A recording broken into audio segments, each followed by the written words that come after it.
नमस्कार, स्वागत है आपका न्यूज फ्लैश में। मैं हूं आपके साथ सलोनी। बढ़ते हैं खबरों की ओर। सवाईमाधोपुर कस्बे सहित क्षेत्र के सौपुरा, बड़ला, बनकाखेड़ा, खजीना, सालरिया आदि गांवों में काला सोना कही जाने वाली अफीम की फसल पर इन दिनों सफेद फूल खिलने लगे हैं।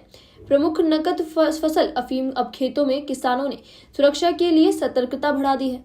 शीतलहर एवं पशु पक्षियों से अफीम की फसल को नुकसान न हो, इसके लिए किसानों ने खेतों में सुरक्षा की जाली लगा दी है। वहीं साड़ियां, मैटी जाली, तिरपाल को खेत के चारों तरफ बांधकर ठंडी व गर्म हवा को सीधे फसल पर लगाने से रोका जा रहा है।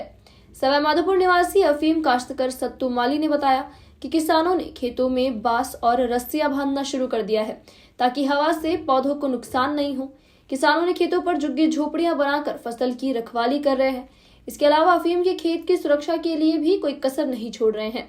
रोजड़े सहित जंगली जानवरों से बचाव के लिए चारों तरफ जाली लगा रहे हैं। वहीं अफीम पर डोड़े आने के बाद तोते फसल को नुकसान करते हैं। इसी को देखते हुए कई किसानों ने पूरे खेतों में तोतों से रक्षा के लिए ऊपर नेट की जाली भी बांध रही है।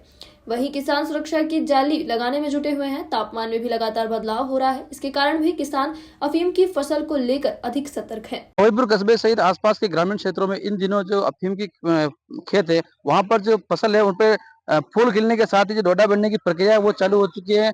और किसान है जो इन जो फसलों को जो गिरने से बचाने के लिए इसके जो रस्सी है वो सहारा दे रहे ताकि फसल है जो बारिश के समय अगर बेमौसम बारिश होती है तो वो गिरे नहीं और जो किसान हो उनको नुकसान नहीं हो।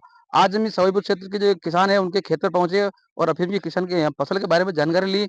और जो पूरा खेत आपको देख रहे हैं किस प्रकार जो है जो सफेद कलर जो फूल है वो खिले हुए, यानी जो इसको काला सोना है उसके ऊपर सफेद फूल बनने की जो प्रक्रिया इस समय चालू हो चुकी है।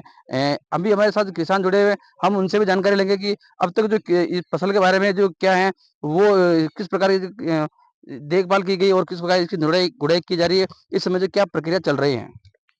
ये इसमें तो जैसे अभी इसको बंधाई चल रही है।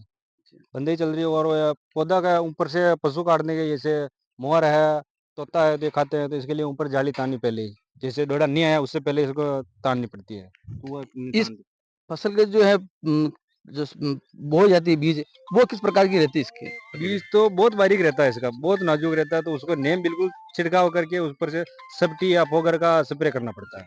इस फसल का जो बोए का तरीका है वो क्या होता है? बोई का तरीका तो बहुत ही समझदारी से करना पड़ता है। वो बीज बहुत बारीक आता है तो बहुत ध्यान रख के उसको उगाना पड़ता है। उगाने में बहुत टेक्निकल चाहिए। तो जैसे कि ये जो तार जाली लगा रखी है, तो जंगली जीव-जंतु या पक्षियों के भी इसके ऊपर खतरा रहता है क्या?